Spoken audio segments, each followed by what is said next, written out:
আজকে মিষ্টি কুমড়োর শাক আর মাছ দিয়ে রান্না করব।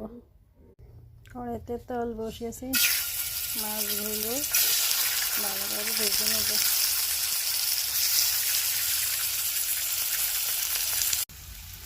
কুমড়োর শাক রান্নার জন্য মশলাগুলো সব কিছু দিয়ে ভালোভাবে নেড়ে নিয়েছি।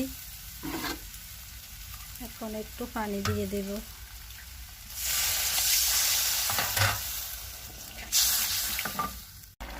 কুমড়ো শাক, আজকে কুমড়ো শাক মাটির চুলায় রান্না।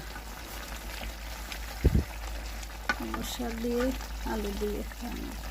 কুমড়ো শাক ভালোভাবে কষিয়ে নিয়েছি। এখন একটা ঢাকনা দিয়ে রাখবো। ঢাকনা দিয়েছি, ঢাকনাটা সরাই ফেলেছি।